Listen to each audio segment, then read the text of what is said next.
Welcome everybody, my name is Justice Allen and today we're talking about why you should vaccinate your children. According to CHOP-EDU, more than 3 million people die from vaccine preventable diseases each year. Approximately 1.5 million of those deaths are children under 5. There are many vaccines given to children to prevent things such as diphtheria, tetanus, pertussis, HIV, hepatitis B, polio, and pneumococcal disease, chickenpox, influenza, measles, mumps, and rubella. Aside from this, there's also vaccines to prevent things like HPV given to girls and boys between the ages 11 and 12. Vaccines do have some side effects in some cases, but are more likely to prevent issues than to cause them. Without vaccinations, your children are more likely to get sick and get other children sick, sometimes resulting in complications and even death. I was vaccinated, as were all my other siblings, and I have never had a vaccine preventable disease, side effects, or complications.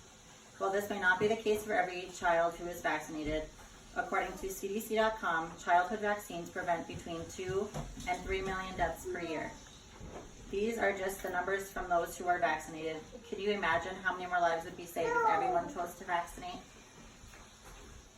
I will talk about the risks, benefits, and history of vaccinations, as well as some of the preventable diseases and their symptoms. I will start by talking about some of the points in history involving vaccinations. Vaccinations were endorsed in 1802 for the first time. Massachusetts became the first U.S. state to encourage the use of vaccinations against smallpox.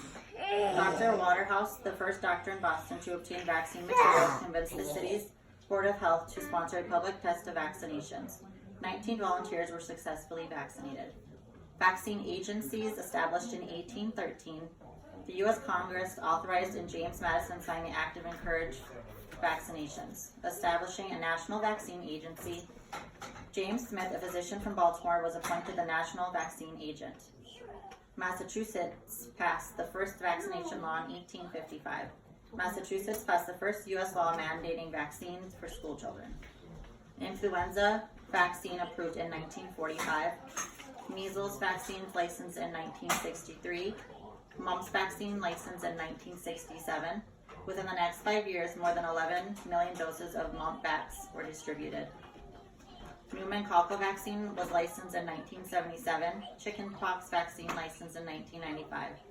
Before the chickenpox vaccine, each year in the United States, chickenpox infected 4 million people, leading to about 10,000 hospitalizations and about 100 deaths. In the post-vaccine era, hospitalizations and death rates from chickenpox were decreased dramatically. Rotavirus vaccine officially licensed in 2006 and 2008 after failure in 1999. Although parents can opt out of vaccines for their children, many schools and other facilities will not allow unvaccinated children to attend. Next, I will talk about the risks and benefits of vaccines. The risks associated with vaccines include redness, swelling, fever, shivering, tiredness, headache, muscle and joint pain, mild allergic reaction, and severe allergic reaction, which is rare 1 in a million chance. More people die each year from vaccine preventable illnesses than vaccines. Benefits associated with vaccines include vaccines trigger your immune system to fight against certain diseases, making your immune system able to respond quicker and more effectively if you were to come into contact with these diseases. They are safe and effective. Vaccinating your child doesn't only protect them, but others around them, like babies and elderly, who are more prone to getting these diseases. Some babies, depending on age, may not be able to receive these vaccines yet, or may have a weakened immune system, among other issues preventing them from having certain vaccinations. Potentially less medical bills, ability to attend school or childcare facilities. Vaccines have been reduced and even completely eliminated some diseases. Next, I will talk about some of the vaccine preventable diseases and symptoms that come with these diseases if acquired. According to health.gov, these are the diseases for which vaccinations form part of the NHMRC standard vaccination schedule: diphtheria, tetanus, whooping cough, polio, measles, mumps, rubella, hemophilus, influenza type B infections, hepatitis B, influenza, and pneumococcal infections.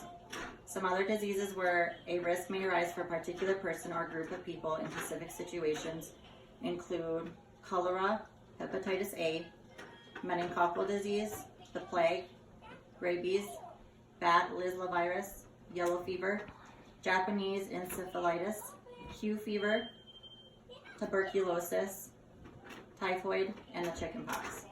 Many of these diseases can be deadly, especially for children, just to name a few: diphtheria, tetanus, hepatitis B, influenza, measles, pneumococcal, and rotavirus. Symptoms caused by vaccine preventable diseases. Some mild symptoms may include fever, runny nose, spots, swelling, loss of appetite, vomiting, coughing, and chest pain. Some severe symptoms may include blindness, brain infection causing swelling, respiratory infections such as pneumonia, bleeding, deafness, paralysis, and even death. Now that I've talked to you a little bit about vaccines, the risks and benefits, and what can happen if you don't vaccinate, I'll just go over a few key points. Today I went over a few things involving vaccines. I gave a brief history of vaccines. I went over some risks and benefits of vaccines, listed vaccines preventable diseases, including those that are more likely or more deadly, especially to children. I also went over some of the milder symptoms as well as some severe symptoms of these diseases. I'm going to talk about one vaccination that's been talked about a lot lately as death tolls are on the rise, the flu vaccine. During the 2018 flu season, as of February, 63 children had died from the flu, and of 54 who were old enough to have the vaccine, only 14 of them had received one or both doses.